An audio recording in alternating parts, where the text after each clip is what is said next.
കേരളത്തിൽ B J പിക്ക് എത്ര seat കിട്ടും എന്നുള്ളത് ഒരു $1 മില്യൺ ചോദ്യമാണ്. ആ ചോദ്യം അവർ പ്രതീക്ഷിക്കുന്നത് 10 മണ്ഡലങ്ങളാണ്. ഏതായാലും 40 മണ്ഡലങ്ങൾ മിഷൻ 40 എന്നൊക്കെ പറഞ്ഞിരുന്നു. പിന്നെ 15 സീറ്റുകൾ വരെ കിട്ടുമെന്നൊക്കെ പറഞ്ഞിരുന്നു. അതൊക്കെ വെറും വ്യാമോഹങ്ങളാണ് എന്ന് പറയുന്ന യാഥാർത്ഥ്യത്തിലേക്ക് എത്തിയിരിക്കുന്നു.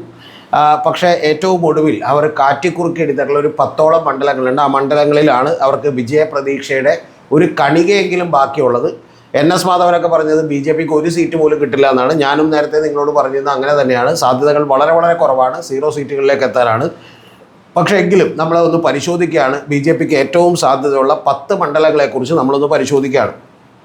ആ 10 മണ്ഡലങ്ങളെക്കുറിച്ച് പരിശോധിക്കുന്നതിന് മുമ്പ് ഞാൻ നമ്മുടെ ചാനലിലൊരു പ്രധാനപ്പെട്ട കാര്യം കൂടി നിങ്ങളോട് പറഞ്ഞോട്ടെ. നമ്മുടെ ചാനലിൽ നമ്മളൊരു മെമ്പർഷിപ്പ് പ്രോഗ്രാം ആക്ടിവേറ്റ് ചെയ്തിട്ടുണ്ട്. അപ്പോൾ അതിൽ ലെവൽ 1 179 രൂപയാണ്, ലെവൽ 2 359 രൂപയാണ്. പിന്നെ കൂടുതലായിട്ടുള്ള പണമുള്ള ലെവലുകളൊക്കെ ഉണ്ട്.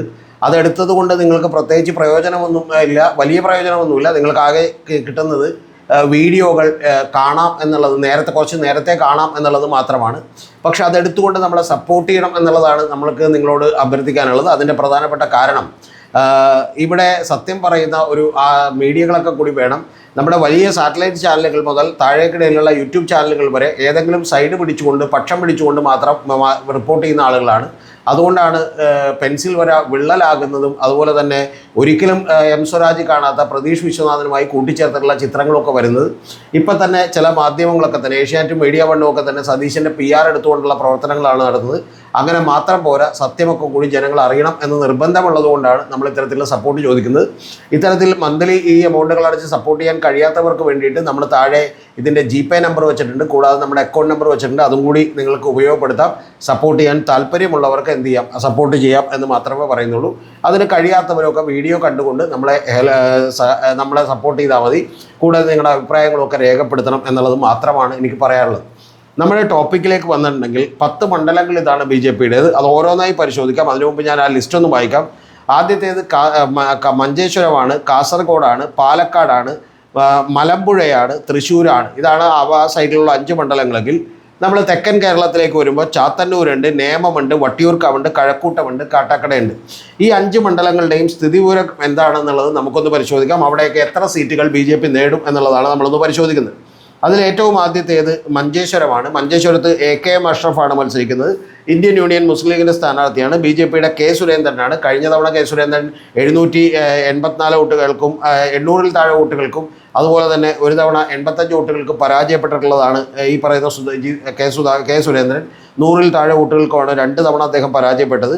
CPM-ൻ്റെ വളരെ ഡിസ്റ്റൻ്റ് ആയിട്ടുള്ള ഒരു സ്ഥാനാർത്ഥി ആയിരിക്കും എന്നുള്ള കാര്യത്തിൽ സംശയമില്ല. KR ജയാനന്ദാണ് അവിടെ മത്സരിക്കുന്നത്. മത്സരം യഥാർത്ഥത്തിൽ K സുരേന്ദ്രനും അതുപോലെ AKM അഷ്റഫും തമ്മിലാണ്. കഴിഞ്ഞ തവണ AKM അഷ്റഫിന് വളരെ ചെറിയ ഭൂരിപക്ഷം കിട്ടാനുള്ള കാരണം അദ്ദേഹത്തിൻ്റെ 2% വോട്ടുകൾ കുറഞ്ഞിരുന്നു എന്നുള്ളതൊരു യാഥാർത്ഥ്യമാണ്. പക്ഷേ ഇത്തവണ ആ വോട്ടുകൾ തിരികെ പിടിക്കുമെന്നും അവിടെ AKM അഷ്റഫ് തന്നെ ജയിക്കും എന്ന് തന്നെയാണ് കരുതുന്നത്. പക്ഷേ അവിടെ AKM അഷ്റഫ് നേരിടുന്ന ഏറ്റവും വലിയ വെല്ലുവിളി SDP-യുടെ നേതൃത്വവുമായി പിണങ്ങിയിട്ടുള്ള ലോക്കൽ നേതൃത്വം അദ്ദേഹത്തിന് മിക്കവാറും വോട്ട് ചെയ്യാൻ സാധ്യതകളില്ല എന്നുള്ളത് കൂടിയാണ്. അപ്പോൾ അത്തരത്തിലുള്ളൊരു വലിയ ഭീഷണി അവിടെ നിലനിൽക്കുന്നുണ്ടെങ്കിൽ പോലും മഞ്ചേശ്വരത്ത് AKM അഷ്റഫ് തന്നെ ജയിക്കാനാണ് സാധ്യത എന്നുള്ളതാണ് എനിക്ക് പറയാനുള്ളത്. രണ്ടാമത്തെ അവരുടെ ഏറ്റവും പ്രധാനപ്പെട്ട മണ്ഡലം എന്ന് പറയുന്നത് നിങ്ങൾ അറിയേണ്ടത് കാസർഗോഡാണ്. അവിടെ UDF-ൻ്റെ കല്ലട്ര മൈൻ ഹാജിയാണ് നിലവിലുള്ള MLA തന്നെ. നേരത്തെ AKM അഷ്റഫോട് നിലവിലുള്ള MLA ആണ്. അവിടെ മത്സരിക്കുന്നത് LDF-ൻ്റെ ഇത്തവണ കുറേ കൂടി പ്രാധാന്യമുള്ളൊരു ഫിഗറാണ്. അദ്ദേഹത്തിൻ്റെ പേര് ഷാനവാസ് പാദൂർ എന്നാണ്. ഷാനവാസ് പാദൂറിനെ യഥാർത്ഥത്തിൽ മഞ്ചേശ്വരത്ത് ഇട്ടിരുന്നുവെങ്കിൽ വലിയ തകർച്ച ഉണ്ടായിരുന്നാലും ചിലപ്പോൾ അവിടെ K സുരേന്ദ്രന് ജയിക്കാൻ കഴിയുമായിരുന്നു, മുസ്ലിം ലീഗ് തോൽക്കുമായിരുന്നു എന്നുള്ളതൊരു വാസ്തവമാണ്. ഷാനവാസ് പാദൂരാണ് കാസർഗോഡ് മത്സരിക്കുന്നത്. ML അശ്വിനിയാണ് BJP-യുടെ മത്സരിക്കുന്നത്. അപ്പോൾ ഇവർ തമ്മിലാണ് മത്സരം. അവിടെയും പക്ഷേ വലിയ സാധ്യതകളൊന്നും നമുക്ക് BJP-ക്ക് കണ്ടെത്താൻ കഴിയില്ല. പകരം തീർച്ചയായിട്ടും അവിടെ സാധ്യത കണ്ടെത്താൻ കഴിയുന്നത് ഒരാൾക്ക് മാത്രമാണ്. അത് കല്ലട്ര മൈൻ ഹാജി തന്നെ അവിടെ ജയിക്കും എന്ന് പറഞ്ഞാൽ ഈ 2 സീറ്റുകളിലും രക്ഷയില്ല എന്നുള്ളത് ചുരുക്കം. ഇനി നമുക്ക് അടുത്തത് പറയാൻ കഴിയുന്നത് പാലക്കാട് ജില്ലയിലാണ്. പാലക്കാടേക്ക് വരുമ്പോഴത്തേക്ക് നമുക്കറിയാം അവിടെ വലിയ മത്സരം നടക്കുകയാണ്. ആ പാലക്കാട് മത്സരം നടക്കുമ്പോൾ അവിടെ നമുക്ക് ഒന്ന് രമേശ് പിഷാരടിയാണ്, പിന്നെ NMR റസാഖാണ് CPM-ൻ്റെ LDF-ൻ്റെ സ്ഥാനാർത്ഥി എന്ന് പറയുന്നത്. യഥാർത്ഥ ത്രികോണ മത്സരമാണ്. കൂടാതെ നമുക്കറിയാം അവിടെ ശോഭാ സുരേന്ദ്രനാണ് BJP-യുടെ ഏറ്റവും വലിയ സ്ഥാനാർത്ഥിയായിട്ട് മത്സരിക്കുന്നത്. അപ്പോൾ പാലക്കാട് പക്ഷേ ഇതൊക്കെ പറഞ്ഞാൽ പോലും അവിടെ ശോഭാ സുരേന്ദ്രൻ ജയിക്കാനുള്ളൊരു സാധ്യതയൊക്കെ ഉണ്ടായിരുന്നു. പക്ഷേ ആ സാധ്യതകളൊക്കെ തന്നെ തകർത്ത് കളഞ്ഞത് യഥാർത്ഥത്തിൽ വലിയ പ്രധാനപ്പെട്ട പ്രശ്നമായത് ഈ ശോഭാ സുരേന്ദ്രൻ്റെ ഏറ്റവും അവസാനത്തെ പണം കൊടുക്കലും അതിനേക്കാൾ വലിയ പ്രശ്നമെന്ന് പറയുന്നത് പിഷാരടിയെ തടഞ്ഞതുമൊക്കെ വലിയ പ്രശ്നമായിരുന്നു. അതുകൊണ്ട് തന്നെ അവിടെ ജയിക്കാനുള്ള സാധ്യതകൾ വളരെ വളരെ കുറവാണ് എന്നുള്ളത് ചുരുക്കം. അവിടെ പിഷാരടി തന്നെ ജയിക്കും. കാരണം പിഷാരടി ജയിപ്പിക്കാൻ വേണ്ടിയിട്ടാണ് അവിടുത്തെ പ്രാദേശിക നേതൃത്വം, പ്രത്യേകിച്ചും ശ്രീകൃഷ്ണകുമാറിൻ്റെ ഭാര്യയും അവരാണ് അവിടുത്തെ പാർട്ടിയെയും ഒരു വലിയ ഗ്രൂപ്പിനെ നിയന്ത്രിക്കുന്നത്. അവരൊക്കെ തന്നെ അത്തരത്തിലുള്ള ഒരു നേട്ടങ്ങളിലേക്ക് കാര്യങ്ങളിലേക്ക് എത്തും എന്നുള്ളതാണ് നമുക്ക് പറയാൻ കഴിയുന്ന ഒരു കാര്യം. പിന്നെ ഏറ്റവും പ്രധാനപ്പെട്ട മറ്റൊരു മണ്ഡലം എന്ന് പറയുന്നത് പാലക്കാട് ജില്ലയിൽ തന്നെയുള്ള മലമ്പുഴയാണ്. മലമ്പുഴയിൽ അവിടെ മത്സരിക്കുന്നത് ഇപ്പം ഞാൻ പറഞ്ഞു നിർത്തിയിട്ടുള്ള സി കൃഷ്ണകുമാറാണ്. അതായത് പാലക്കാട് നിന്ന് MP ആയിട്ടും അതുപോലെ പാൽ സൊസൈറ്റി മുതൽ പാർലമെൻറ്റിലേക്ക് വരെ മത്സരിക്കുന്ന നേതാവെന്ന് പ്രശസ്തിയായിട്ടുള്ള സി കൃഷ്ണകുമാറാണ് മത്സരിക്കുന്നത്. അദ്ദേഹം കഴിഞ്ഞ തവണയും അവിടെ രണ്ടാമത് വന്നിരുന്നു. അവിടുത്തെ ഇപ്പോഴത്തെ നിലവിലുള്ള MLA എന്ന് പറയുന്നത് A പ്രഭാകരനാണ്, LDFൻ്റെ CPM ആണ്. അദ്ദേഹത്തിന് കഴിഞ്ഞ തവണ തന്നെ 30% വോട്ടുകൾ കൃഷ്ണകുമാറിന് കിട്ടും എന്നുള്ളതാണ് നമ്മൾ പ്രതീക്ഷിക്കുന്നത്. കഴിഞ്ഞ തവണ 30.9% വോട്ടുകൾ നേടി ശ്രീ കൃഷ്ണകുമാർ രണ്ടാമതെത്തിയിരുന്നു. ഇത്തവണ അവിടെ ജയിക്കാനുള്ള സാധ്യതകളുണ്ട് എന്ന് പറയപ്പെടുന്നു. പക്ഷേ എങ്കിൽ പോലും അത് ബുദ്ധിമുട്ടാണ് എന്നുള്ളതാണ് നമുക്ക് മനസ്സിലാക്കാൻ കഴിയുന്നത്. അതുകൊണ്ട് അവിടെ പിന്നെ നമുക്കറിയാലോ സുരേഷ് എന്ന് പറയുന്ന സ്ഥാനാർത്ഥി, അതായത് VS അച്യുതാനന്ദൻ്റെ പേഴ്സണൽ അസിസ്റ്റൻ്റ് ആയിരുന്ന സുരേഷാണ് കോൺഗ്രസ്സിന് വേണ്ടി അവിടെ മത്സരിക്കുന്നത് എന്നുള്ളത് നിങ്ങളൊന്ന് ആലോചിക്കണം. പക്ഷേ അവിടെയും ജയിക്കാനുള്ള സാധ്യതകൾ വളരെ വളരെ കുറവാണ് എന്നുള്ളത് നമുക്ക് പറയാം. പിന്നെ അടുത്തതുള്ളത് തൃശ്ശൂരാണ്. തൃശ്ശൂരിൽ പത്മജ വേണുഗോപാലാണ് അവിടെ മത്സരിച്ചു കൊണ്ടിരുന്നത്.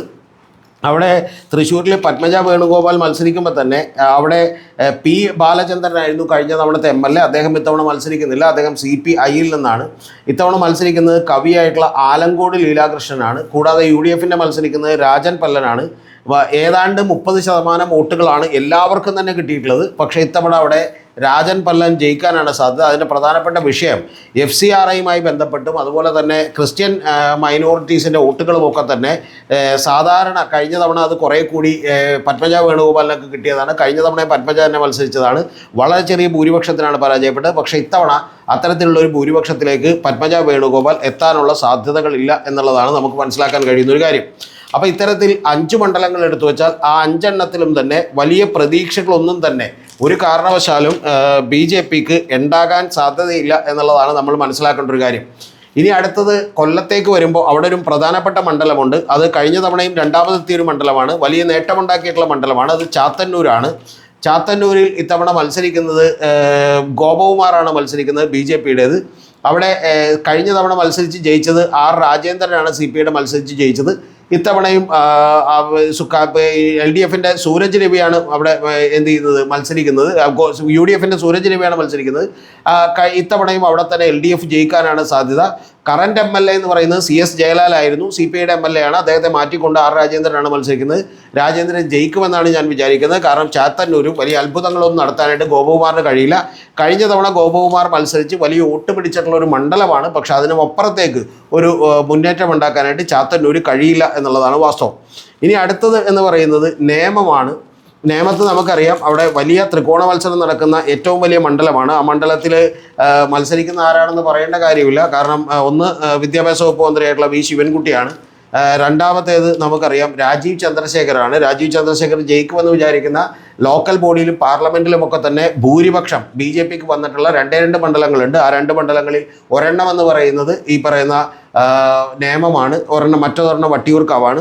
അപ്പം നേമത്ത് വലിയ വിജയമുണ്ടാക്കാൻ കഴിയും എന്നാണ് BJP വിചാരിക്കുന്നത്. BJP ജയിക്കുന്നെങ്കിൽ ജയിക്കാൻ പറ്റുന്നൊരു മണ്ഡലം അതാണ്.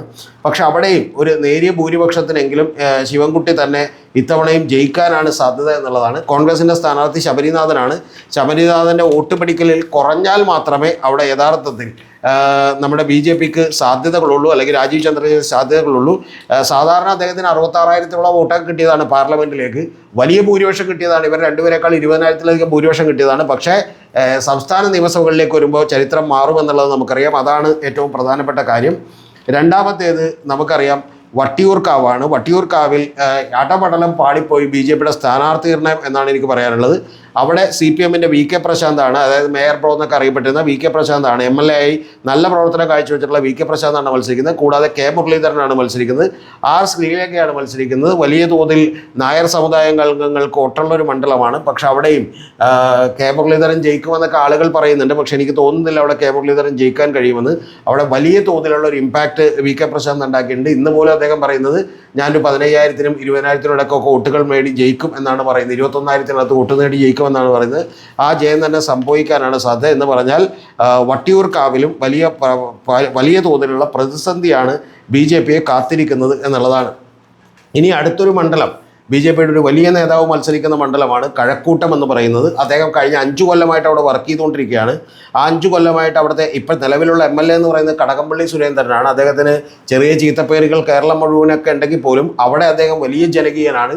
എല്ലാ വിഭാഗക്കാരുടെയും വോട്ട് മേടിക്കാൻ കഴിയുന്ന ഒരാളാണ്. അവിടെ മത്സരിക്കുന്നത് V മുരളീധരനാണ് BJPയുടെ, അതായത് കേന്ദ്രമന്ത്രിയായിരുന്ന BJPയിലെ ഏറ്റവും കരുത്തനായ നേതാവ്. അദ്ദേഹത്തിൻ്റെ ഗ്രൂപ്പിന് വലിയ പ്രാമുഖ്യമുള്ള നേതാവാണ്. ആ V മുരളീധരനും K സുരേന്ദ്രനുമാണ് BJP ഭരിച്ചുകൊണ്ടിരുന്നത്. ആ V മുരളീധരനാണ് അവിടെ മത്സരിക്കുന്നത്. അവിടെ UDF-ന്റെ ശരത്ചന്ദ്ര പ്രസാദാണ് മത്സരിക്കുന്നത്. അതായത് ഒരു പഴയ പടക്കുതിരയായിട്ടുള്ള ശരത്ചന്ദ്ര പ്രസാദാണ് മത്സരിക്കുന്നത്. പക്ഷേ നമ്മുടെ ഇത്തവണത്തെ വിശ്വാസം അവിടെ നേരിയ ഭൂരിപക്ഷത്തിലെങ്കിലും കടകംപള്ളി സുരേന്ദ്രൻ തന്നെ ജയിച്ചു വരുന്നതാണ്. പക്ഷേ ഞാൻ വിചാരിക്കുന്നൊരു മണ്ഡലം BJP ജയിക്കുകയാണെങ്കിൽ ആദ്യം ജയിക്കുന്നൊരു മണ്ഡലം, അല്ലെങ്കിൽ ഏറ്റവും കൂടുതൽ സാധ്യതയുള്ളത്, നിയമത്തെക്കാൾ കൂടുതൽ ഒരുപക്ഷെ സാധ്യതയുള്ളത് കഴക്കൂട്ടത്തായിരിക്കും എന്നാണ് ഞാൻ വിചാരിക്കുന്നത്.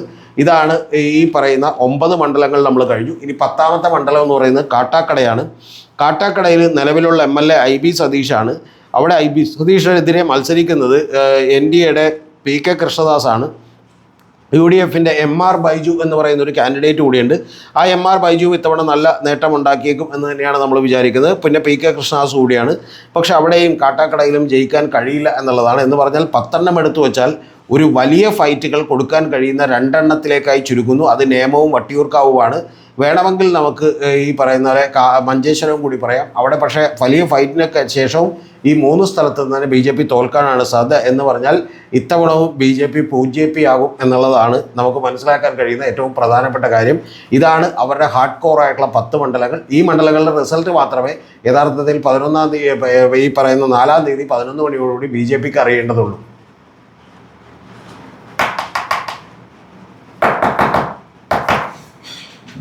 Okay.